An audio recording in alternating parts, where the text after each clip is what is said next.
република.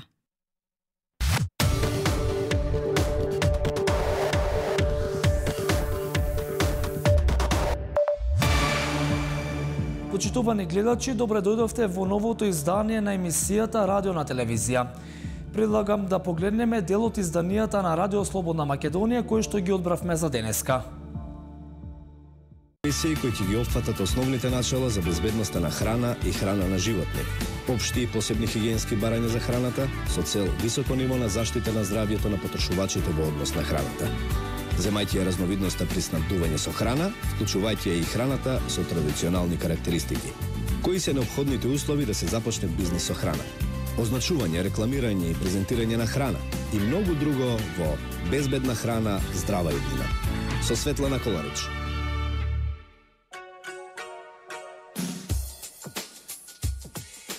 Почитувани слушатели на Радио Слободна Македонија, ви посакувам добар ден.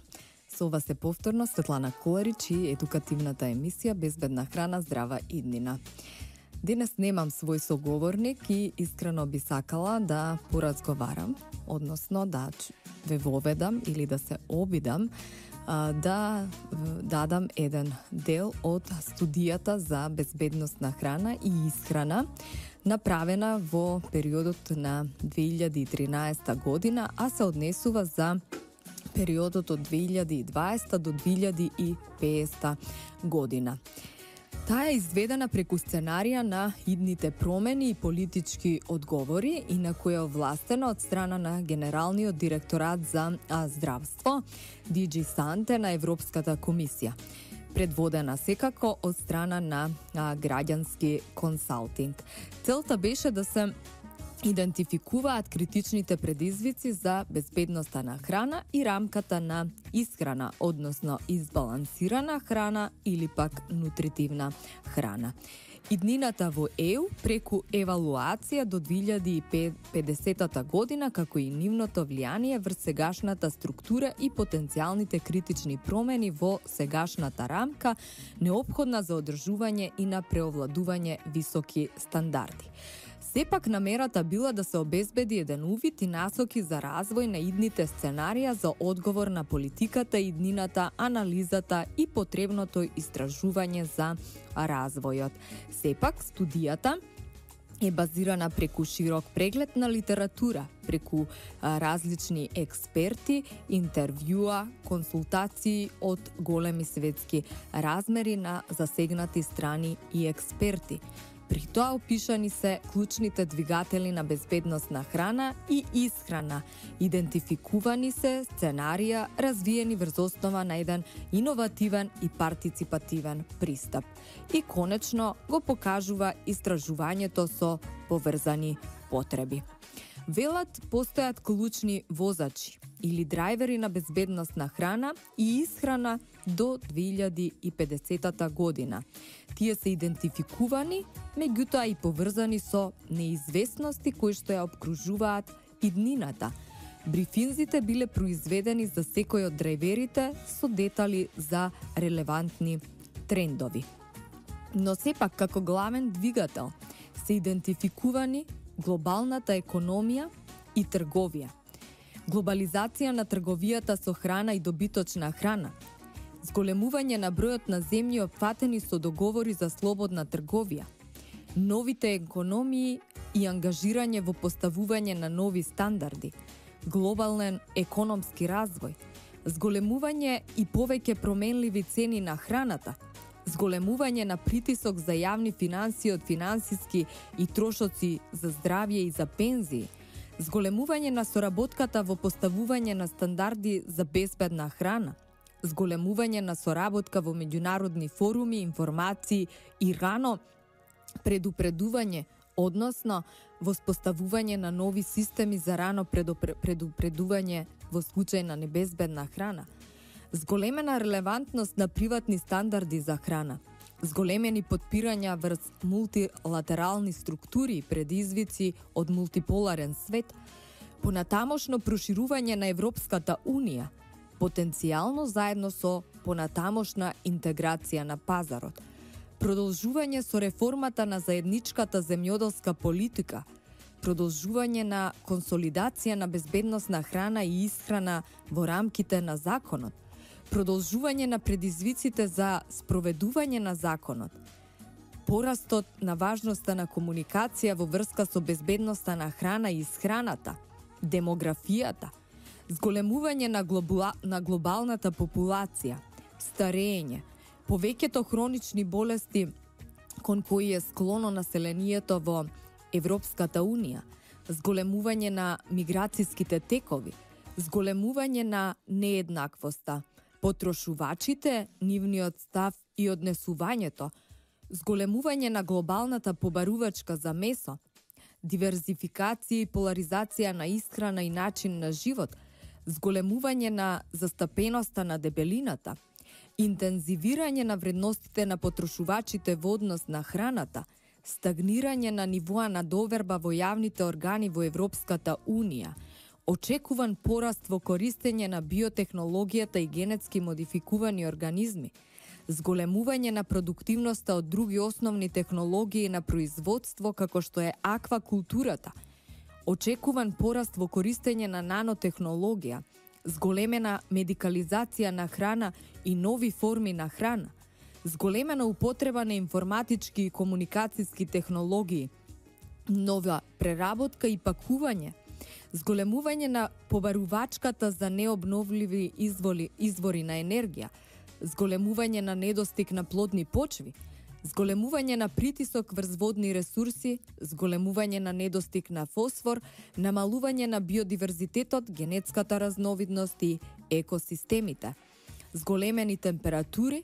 промена на врнежи, промена на продуктивност на земјоделство во согласност со видот и региони, нови биолошки закани, зголемување на миграцијата на животната средина, новите видови на храна, ризиците, новите катастрофи, зголемување на ризик од пренесување на болести од животни на луѓе, загадување на животната средина и загадувачи се проширени низ синџирот на исхрана, ненамерни последици на технологии на синџирот на исхрана, намалување на земјоделската работна сила, а зголемување на органското земјоделско производство, зголемување на важноста на регионални, локални и алтернативни видови на храна, притисок за зголемено рециклирање и помалку отпад во текот на целиот синџир на исхрана. Сите овие наведени зборуваат за еден глобален проблем, наведуваат дека сите експерти се седнати на една маса и веќе на вистина се разговара за иднината во делот на безбедноста на храна и исхраната. Македонија е само една микроточка која што треба да ги искористи сите овие бенефити и привилегии во однос на креирање на својата политика во делот на обезбедување безбедна храна и соодветна избалансирана исхрана на своето население. Радио Слободна Македонија. Циклус едукативни емисии кои ќе ги опфатат основните начала за безбедноста на храна и храна на животни, општи и посебни хигиенски барања за храната со цел високо ниво на заштита на здравјето на потрошувачите во однос на храната. Земајќи ја разновидноста при снабдување со храна, вклучувајќи ја и храната со традиционални карактеристики. Кои се неопходните услови да се започне бизнис со храна? Означување, рекламирање и презентирање на храна и многу друго во Безбедна храна, здрава иднина. Со Светлана Коларич. Безбедна храна, здрава иднина. Може би сте се запрашале, иако Република Македонија не е дел од Европската Унија, сепак таа е дел од континентот на Европа. Сепак таа е земја која што увезува производи од европските држави, но исто така има можности да извезува производи од домашниот пазар надвор. Во рамките на Европската Унија има формирано една независна европска инспекција, така наречена ФВО, која што спроведува ревизии, инспекции и сродни ревизорски активности се со цел да обезбеди дека земјите членки на Европската Унија или третите земји се усогласени со законодавството на Европската Унија, кое се однесува на безбедноста на храна, здравјето на животни, благосостојба на животни, здравјето на растенија и областа на медицинските помагала.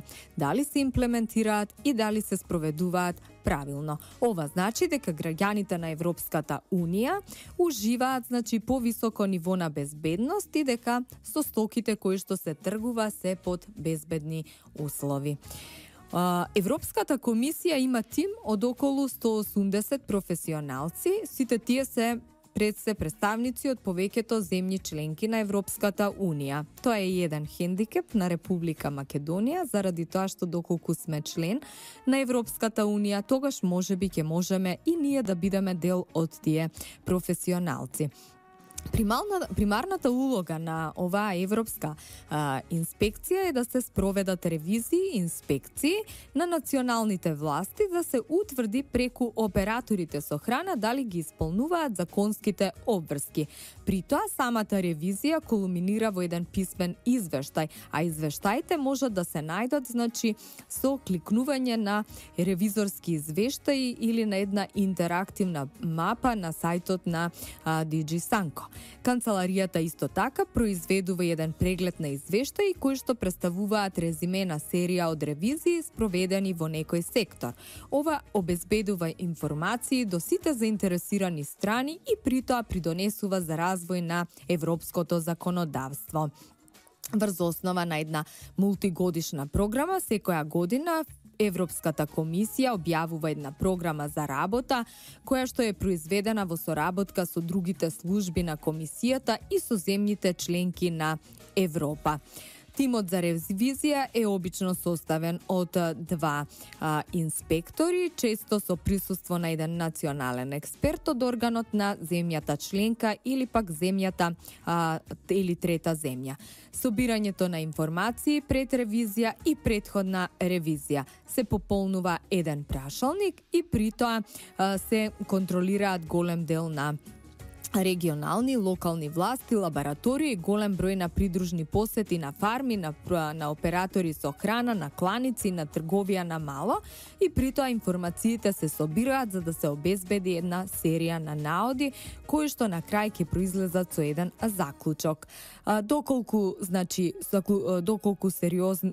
не се утврдени поголеми сериозни недостатоци, во таков случај се дава препорака која што ќе помогне на надлежните органи за да се превземат корективни активности, а доколку се доволно сериозни, тогаш можат да се превземат од страна на Европската комисија правни мерки, ограничување или пак забрана за движење на стоки или пак животни.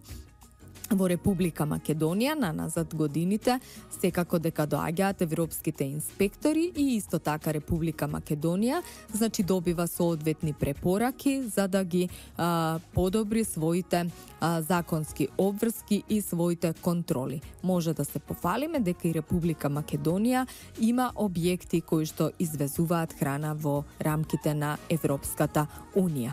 Ќе пробам само преку еден мал пример на увоз на храна по авиони од една 5-годишна студија да изнесам едно количество на храна кое што се фрла, односно се уништува заради тоа што се уште свеста на патниците и нивната одговорност при носење на лични пратки, пред се на месо и млечни производи, секако дека не е на високо ниво и во земјите членки на Европската Унија. Кои механизми ги користат граничните премини? Тоа се идентификуваат нелегални лични пратки на млеко и млечни производи воглавно преку механизмот на пребарување, понатаму преку скенирање, а исто така можат да се користат и детектор кучиња.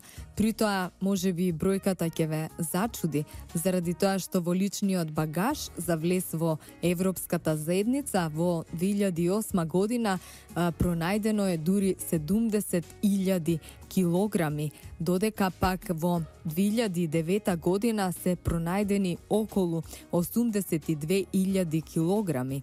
И оваа бројка сите овие години, 2012 и 2013, е некаде околу 70.000 килограми. Ова е навистина фрапантна бројка и најголемите количини на месо и млечни производи се конфискувани или уништени во Шпанија, Велика Британија и Германија. Меѓутоа, најредовно е утврдено дека се превезувало илегално месо и млечни производи кои што доаѓаат од Турција, од Русија, од Украина, од Кина и од Бразил. Инаку извештајот за контроли на увози на овош и зеленчук покажува дека системот за заштита на европските потрошувачи на вистина работи. Во 2015 година се објави извештајот за резултатот од пратките кои што се контролираа при увоз 2014 година. Резултатите се на вистина фрапантни, односно направени се околу контроли на речиси 100.000 пратки. Над 11.000 од овие пратки биле испратени на лабораториски анализи, што резултирало со 496 пратки да бидат спротивни во однос на законодавството на Европската Унија и е спречено да влезат на пазарот на Европската Унија.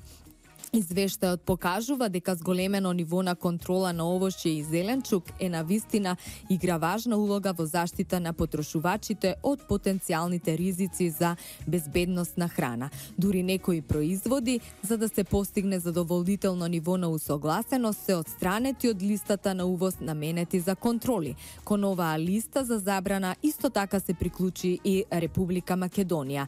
Забрането е помелото од Кина. Тоа е овошје кое што е тестирано и најдени се остатоци од пестициди.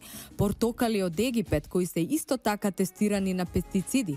Босилек од Тајланд, кој што е тестиран на остаток од пестициди. Кари од Индија, тестиран за афлатоксин. Сушени тестенини од Кина, каде што е најден алуминиум. Замрзнати јагоди од Кина, каде што се најдени вируси од типот на хепатитис А и норовирус. Босилек и нане од Тајланд, каде што е детектирано присуство на салмонела. Понатаму трпезно грозје од Перу, каде што се пронајдени остатоци од пестициди, лозови листови од Турција, остатоци од пестициди. Бетел лисја од Индија и Тајланд, каде што е утврдена салмонела. Сусам семиња од Индија, ензими од Индија, каде што е утврден хлорамфеникол, кикирики од Судан, утврден афлатоксин и суви кајси од Турција. Сите овие извештаи се достапни преку системот за брзо известување, а можат да ги погледнат и сите потрошувачи, консументи на храна.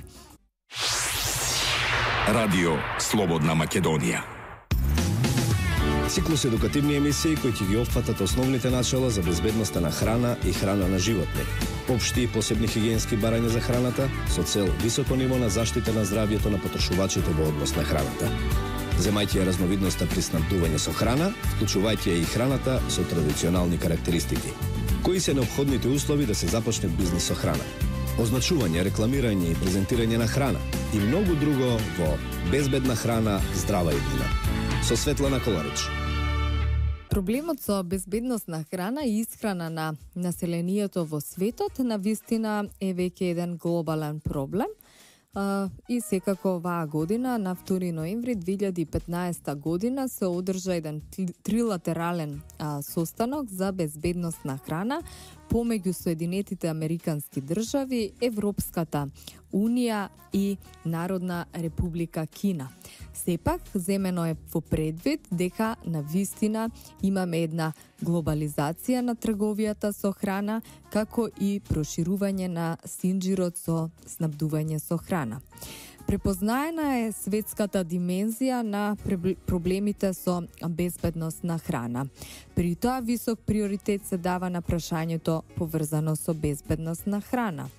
Целта е интензивирање на соработка помеѓу Соединетите Американски држави, Европската Унија и Народна Република Кина, се со една цел – да се заштити здравјето на потрошувачите.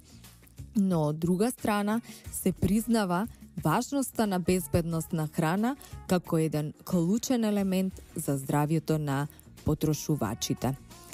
При тоа договорено е една заедничка во духот на отвореност, меѓусебно запознавање и пред се градење на доверба, да се признае потребата за понатамошно подобрување на соработка, односно да се признае потребата за размена на информации за безбедност на храна, притоа научни и технички размени на прашања поврзани со безбедност на храна, како и зајакнување на регулаторната соработка на капацитетите за да одговорат заеднички на проблемите за безбедност на храна и воспоставување на заеднички состаноци или пак други состаноци од типот на форуми и едукации, се со една цел врз основа на потребите, како и поттикнување на учество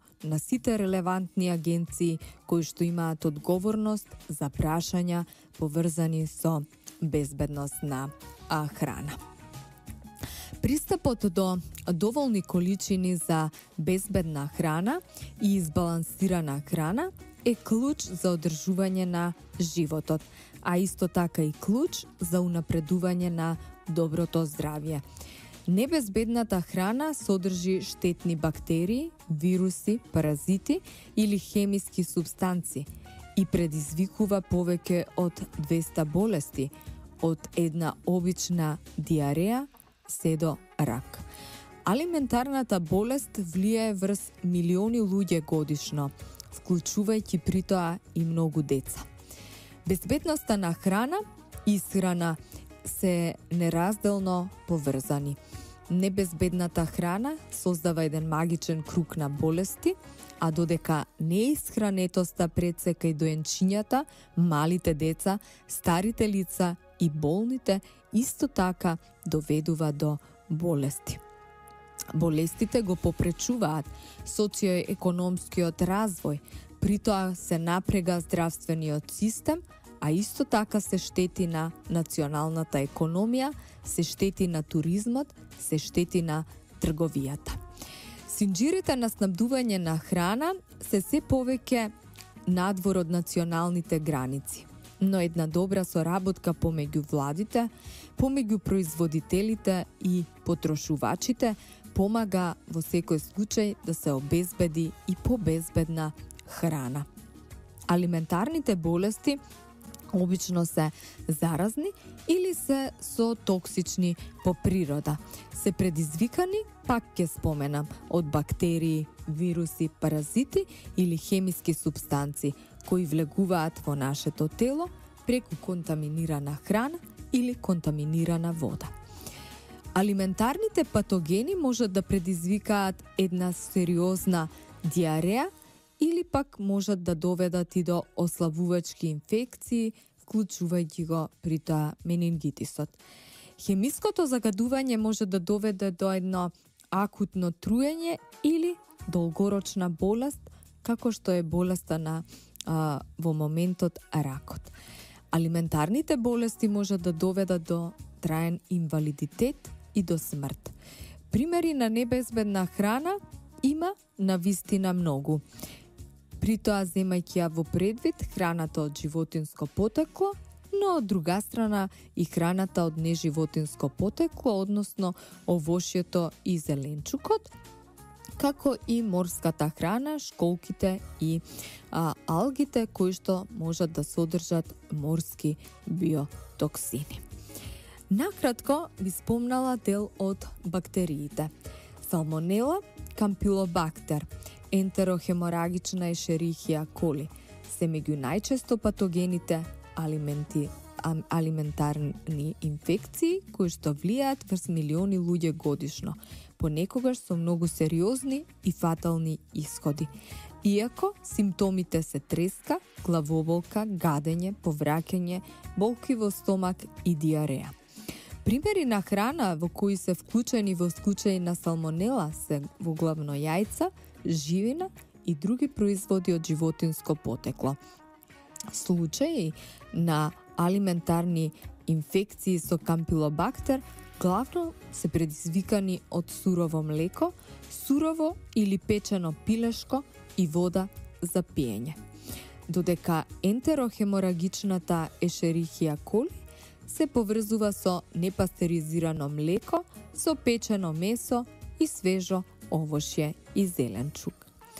Листеријата е инфекција која што води кон непланиран абортус кај бремените жени или пак доведува до смрт кај новороденчиња. Иако појавата на болеста е релативно ниска, тешка, а понекогаш со фатални последици за здравјето, особено кај доенчињата, децата и постарите лица, сепак се брои меѓу најсериозните алиментарни инфекции. Може да се најде во непастеризирани млечни производи и разни готови храни и може да прерасне исто така при ладење во обичен фрижидер. Вибрио ги заразува луѓето преку контаминирана вода или храна. Тоа е вирус, а симптомите вклучуваат болки во стомак, повраќање и обилно водена диареја, која што може да доведе до сериозна дехидратација и можна смрт. Оризот, зеленчукот, чорбата од просо и разни видови на морска храна се типични примери и каде што имало епидемии од вибрио колере. Антимикробните средства, како што се антибиотиците, тие се од суштинско значење за лекување на инфекции предизвикани од бактерии, но нивната прекумерна употреба и злоупотреба во ветеринарната и хуманата медицина се поврзува со појава и ширење на бактерии отпорни, рендерирање на третманот на заразни болести неефикасно кај животни и луѓе. Отпорните бактерии влегуваат во синџирот на исхрана преку салмонела, на пример кај кокошките, така да навистина антимикробната резистенција е една од главните закани за модерната медицина. Радио Слободна Македонија. Безбедна храна, здрава иднина. Со Светлана Коларич. Ке продолжам со биолошките опасности во храна и сметам дека не сум досадна заради тоа што на вистина преку едукација може само да превенираме нивна појава, заради тоа што на вистина превенцијата е многу подобра во однос на лекувањето на истите. Од делот на вируси често пати ги сретнуваме норовирусите, односно инфекции кои се карактеризираат со гадење, со експлозивни повраќања, со пролив и болки во стомак.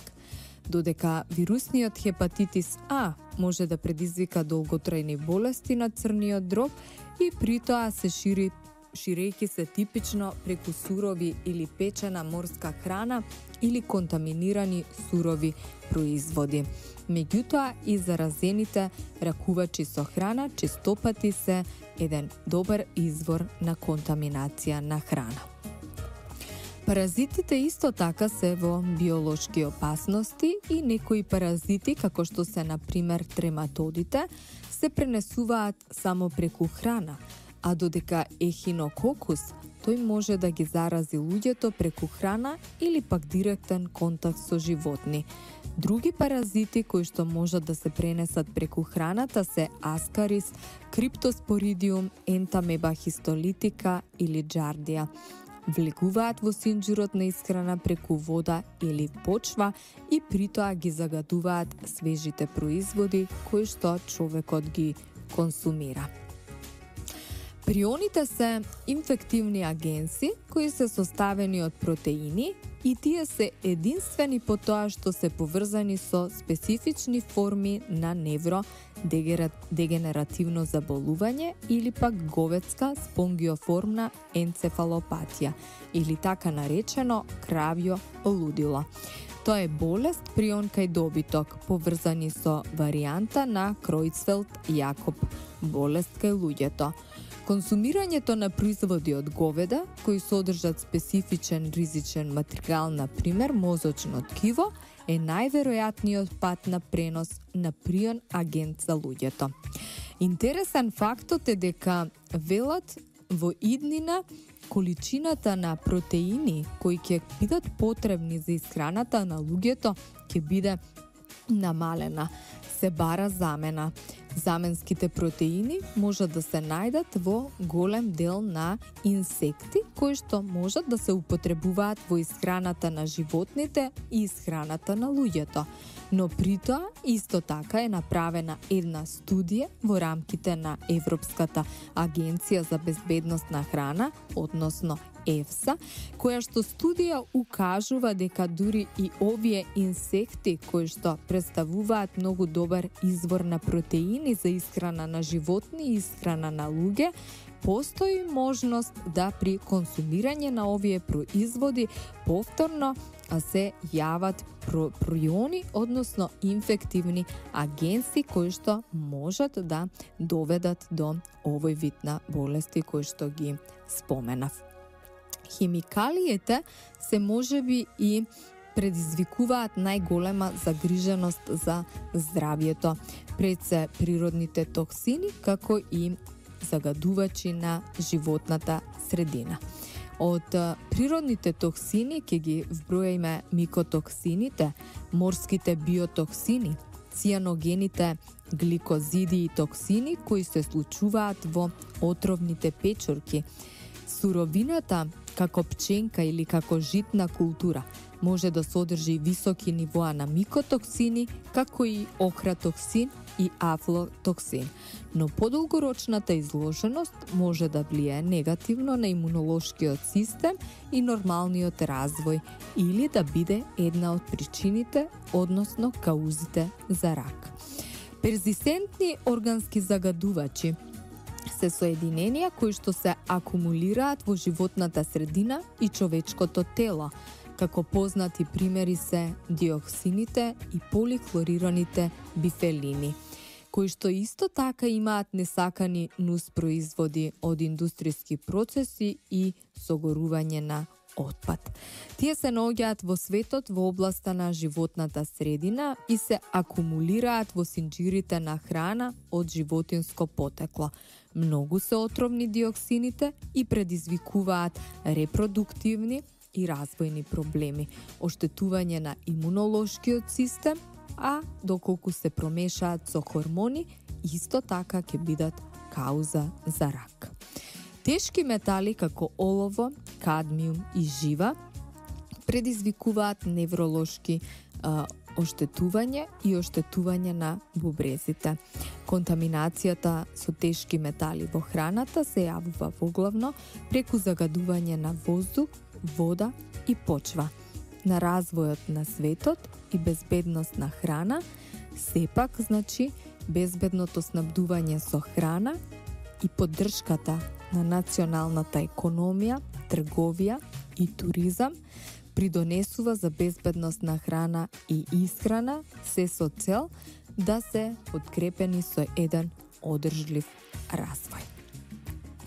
Секако урбанизацијата и промените во потрошувачките навики, при тоа вклучувајќи ги патувањата, ја зголемува и бројката на луѓе кои што јадат храна подготвена на јавни места.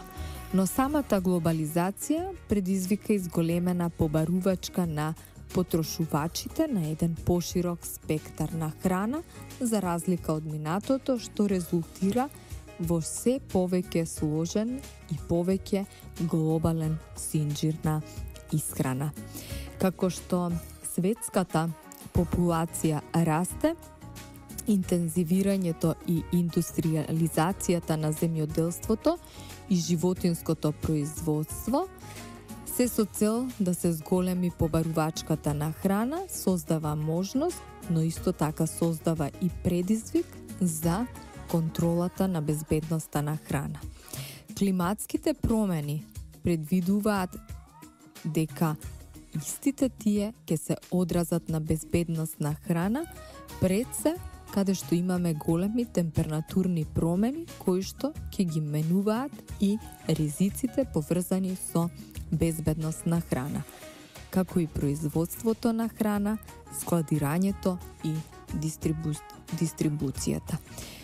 Кај овие предизвици се става се поголема одговорност на производителите на храна, се со цел да се обезбеди безбедност на храна, но локалните инциденти можат брзо да се развијат и во меѓународни итни случаи, поради должината на брзина и обсек на дистрибуција. И при тоа може да се јават сериозни епидемии на алиментарни болести, кои што се случуваат на секој континент во изминатата деценија, а често пати заради засилена, повторно ќе спомнам, глобализација на трговијата. Нема да заборавам, да не го спомнам, меламинот во 2008 година, кога кај се јави проблем кај 300.000 доенчиња и мали дечиња, 6 од нив починаа само во Кина. Во 2011 беше проблемот со Ешерихија коли, и тоа ентерохеморагична, во Германија, каде што се поврзуваше со контаминиран ркулец, каде што се пријавени 8 случаеви во Европа и Северна Америка и некаде 53 смртни случаи. Но исто така големи беа и загубите во земјоделието и во индустријата. А исто така беше неопходна и итна помош од страна на Европската Унија. Небезбедната храна представува глобална закана по здравјето на човекот. Ве повикувам сите заедно да се вклучиме во синџирот на исхрана и заедно да учествуваме во контролата за производство, манипулација и јадење на безбедна храна. Тука е крајот на денешната емисија. Трговско радиодифузно друштво, Радио Слободна Македонија. Јас сум Светлана Коларич. Денеска е 22 ноември 2015 година. Продукција Радио Слободна Македонија. Слушајте не повторно идната недела во периодот од 14 до 15 часот. Пријатно попладне, драги слушатели. Циклус едукативни емисии кои ќе ги опфатат основните начала за безбедноста на храна и храна на животни, општи и посебни хигиенски барања за храната со цел високо ниво на заштита на здравјето на потрошувачите во однос на храната. Земајќи ја разновидноста при снабдување со храна, вклучувајќи ја и храната со традиционални карактеристики. Кои се неопходните услови да се започне бизнис со храна? Означување, рекламирање и презентирање на храна и многу друго во Безбедна храна, здрава иднина. Со Светлана Коларич. Ви благодарам што заедно го проследивме изданието Радио на телевизија. Се гледаме повторно.